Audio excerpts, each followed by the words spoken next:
from words to actions.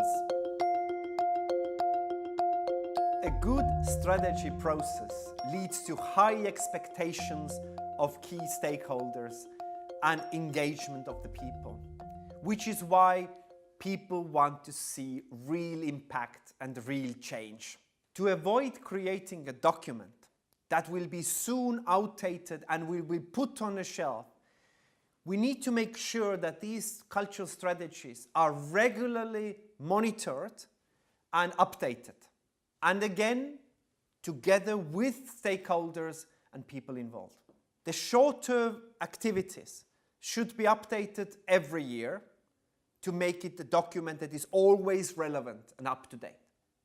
The longer-term goals and objectives and visions should be monitored and changed every 2 or 3 years to keep it fresh and up to date and actual to the needs of cultural sector.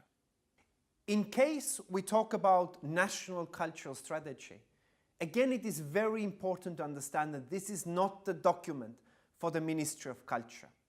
It is a governmental document, whether approved by the government or parliament. And it needs to bring together activities that all other ministries and national authorities are doing as well, including the Ministry of Economy and Ministry of Education and Ministry of Tourism and Ministry of Regional Affairs. Road to impact starts from SMART objectives. SMART being specific, measurable, achievable, relevant, and time-based. If you don't have your objectives smartly put up, it's impossible to assess if you actually achieve those results or not. How do you know if you have achieved your results? If you have phrased your objectives in a routine activities manner, doing, planning, changing, developing, you will never be able to assess later whether you actually reach the result. All good SMART objectives should be equipped with clear and measurable indicators. For example, if you are working in a museum, it's not enough to say, I want to be more popular. How do you measure? Is 2 people more in a year making you more popular? Instead, you might say that your aim is to have more visibility and more visitors and engagement of your audiences. How do you measure? You might measure the number of programs you do in a year, exhibitions. You might calculate the number of visitors and the increase of the number of visitors. And also you can calculate the increase of ticket sales, the income from those ticket sales. You might put as your aim and as your indicators in your strategy that in 4 years you would like to get at least 100,000 visitors and increase your ticket sales by 25%. Now, this is clear and smart enough, meaning that in 4 years I can go back and look. Have you reached your number of visitors? Have you reached your increased number of ticket sales? If not, what needs to be done to change the situation? Another example, as a government, you want to say that maybe you want your cultural heritage to be more digitized. Now again, what is more digitized? It's not very smart objective.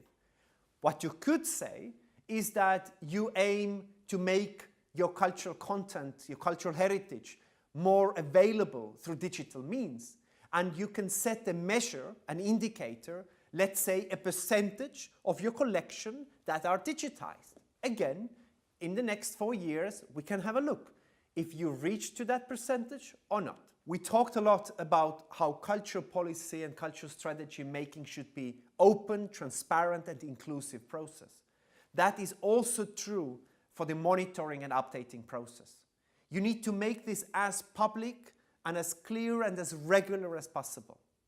For example, in Estonia, the Ministry of Culture, together with all different other ministries in the government, is preparing every single year a report on how the government has fulfilled its culture policy that was adopted by the parliament. Every year, there are a lot of discussions and negotiations before that, and the Minister of Culture goes in front of the Parliament to give a speech of a state of the culture policy situation in Estonia. These reports are then published in newspapers, and people can be involved, they can discuss, they can send their own ideas and proposals for the next period.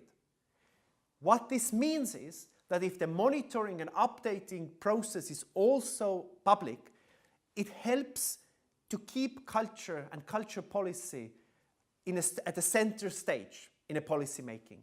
It's not marginalized, it's not put in the corner, but it is important as it should be.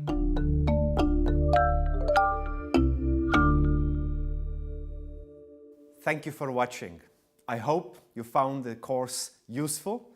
And if you want to learn more about how to make culture strategies, then you can find more information below this video and the program's website. Thank you.